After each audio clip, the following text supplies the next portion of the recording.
ย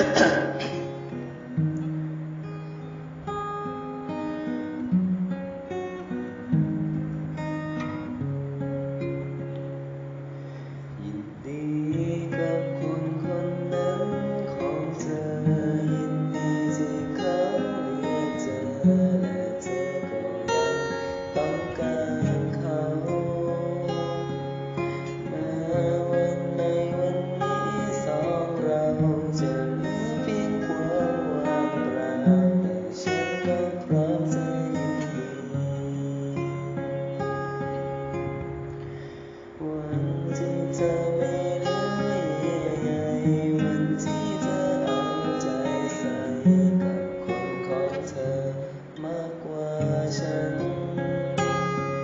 วันที่เธอทิ้งความสัมพันธ์เธอไปกับคนคนนั้นสุดท้ายวันนี้ฉันยินดีขอ